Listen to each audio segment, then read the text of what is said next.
Cheerleading, typically defined as a sport that encompasses organized chanting and dancing in support of a sports team. While cheering on the school's sports teams is the original intention of this sport, cheerleading has evolved into a much more coordinated and athletic activity. Stunting and tumbling require strength of all of the major muscle groups in a human body. Quick reaction time and endurance of high-intensity exercise is crucial for this athlete. The physical and mental stress placed on a team of cheerleaders can be immense while enduring 4 practices, 2 lifts, and up to 3 assigned games or events in a week's time. In high-level programs, the prioritization of strength and conditioning as well as rehabilitation is lacking. Athletic programs often refer to the cheerleading team as part of a spirit squad and do not recognize cheerleading as a sport. While that may be appropriate, as the NCAA also does not recognize cheerleading as a sport, the resources provided by the athletic department for a cheerleading program can be few and far between. As a result, the incidence of injuries among these student athletes is higher than it should be. According to the U.S. Consumer Product Safety Commission, cheerleading was the cause for at least 16,000 emergency room visits in a single year. Many of these severe injuries stem from incorrect or absent training and insufficient education. Proper strength, cardio, and flexibility training would be a step in the right direction for these student athletes. To successfully execute these skills, cheerleaders must maintain adequate strength in their lower body, shoulders, and most importantly, core. As the traditional length of a competitive cheerleading routine is 2 minutes and 30 seconds, training the anaerobic glycolysis metabolic process is essential. As you can see, a limited range of motion of truly any joint can hinder the potential of a cheerleader. Therefore, flexibility training can be especially useful in this sport.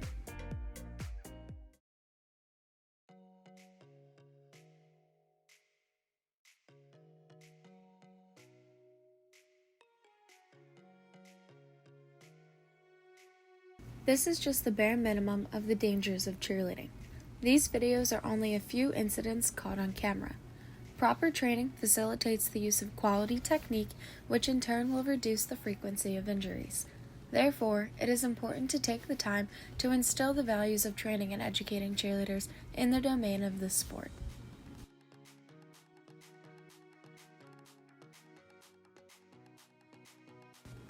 The typical cheerleading season begins early August with the start of football, and a team will start preparing for nationals soon after. At the same time, maintenance of skills and fitness ability from the end of competition season in late January to the beginning of a new year is vital. I have decided to create this video laying out some ground rules when it comes to flexibility, cardio, and strength training specifically for cheerleaders with reference to my research and prior first-hand experience.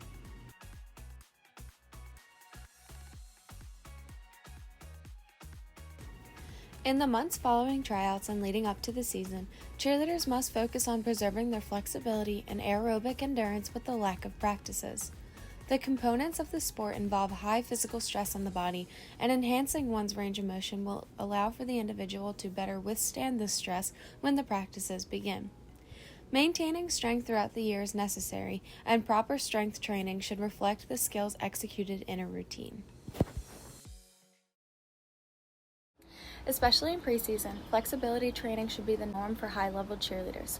With repetitive loading on the base of spines and pressure on their lower backs, frequent yoga sessions can be advantageous.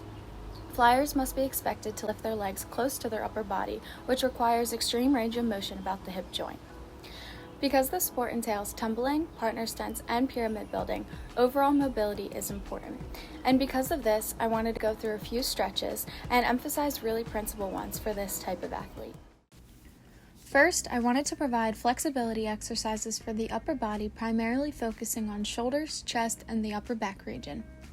Cheerleaders often use their upper body when pushing off the ground during tumbling passes and when holding a girl in the air or on their shoulders while stunting.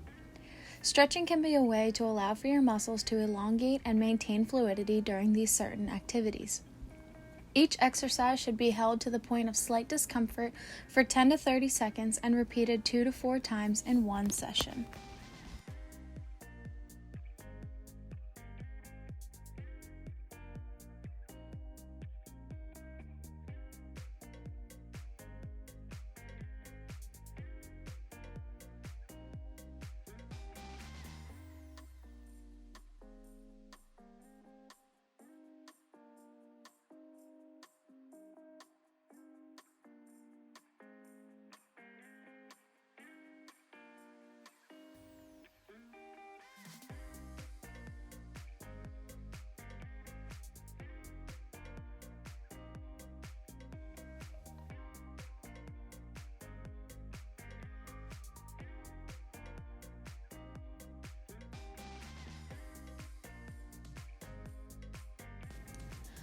Lower back pain is common in this sport, particularly with bases and back spots, typically due to constant lifting and sometimes because of improper technique.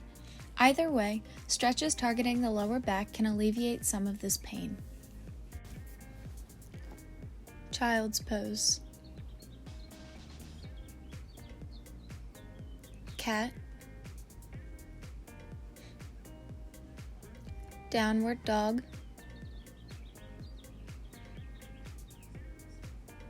Forward fold.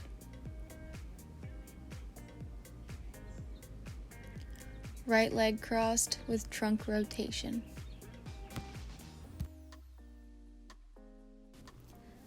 Keeping the lower body strong for explosive power and mobile for jumps and positional aspects of this sport is profitable for these athletes.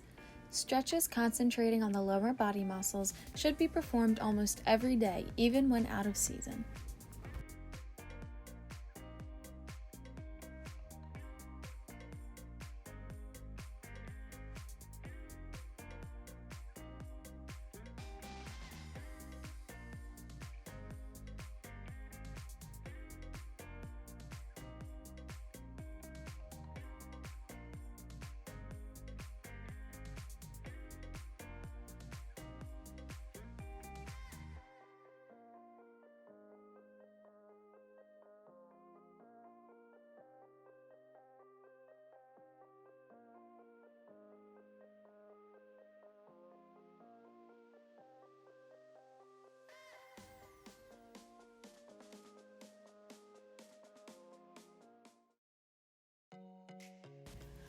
The most common reported injuries among cheerleaders today are sprains and strains, typically caused by overuse and lack of rest.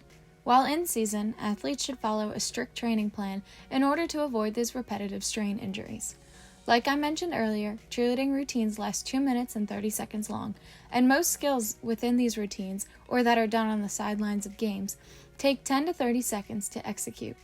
This suggests that cheerleaders must stress conditioning of two major metabolic systems, the ATP phosphocreatine system and the anaerobic glycolytic system. Although the body utilizes all three metabolic systems during an exercise bout, a large percentage of the exercise lasting from 10 seconds to 3 minutes uses the ATP PCR and the anaerobic glycolytic systems. ATP PCR, also called the phosphagen system, is an immediate source of energy for activities lasting about 10 seconds.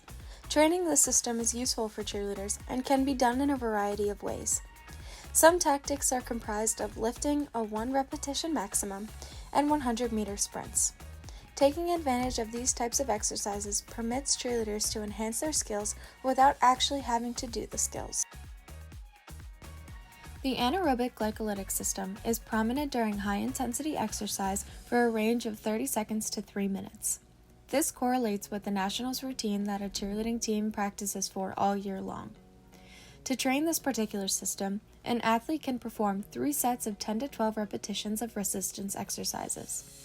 Lifting in this manner can help maintain strength as well as strength endurance. High-intensity interval training, or HIIT, is another method of working this metabolic system. HIIT typically consists of 45-second bursts of cardio exercises, followed by a 15-second rest interval for about 30 to 60 minutes. Finally, interval sprints are also practical because they follow the same pattern of a HIIT class, but they can be a preferred exercise over plyo lunges, for example. Like most other sports, it is crucial to have a strong and dependable core as a cheerleader. Injury is much more likely to occur without your trunk engaged, and a majority of the skills cannot be properly performed without a strong core. Being able to control this area of your body enables optimal movement of your extremities. I have decided to display some exercises targeting the core with the use of a yoga or stability ball because it creates an added challenge. The stability ball conditions your balancing abilities on top of working your abdominal muscles and lower back. Cheerleaders should take advantage of this tool because these exercises will facilitate a strong foundation underneath stunts and a stable flyer in the air.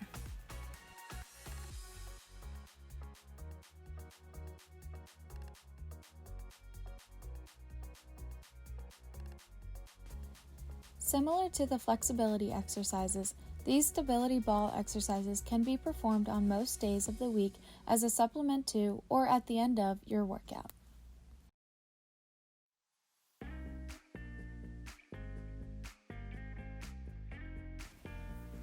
Overall myofascial release is beneficial in promoting recovery during in-season training. For the perspective of an athlete, self-myofascial release can be completed with the use of a foam roller.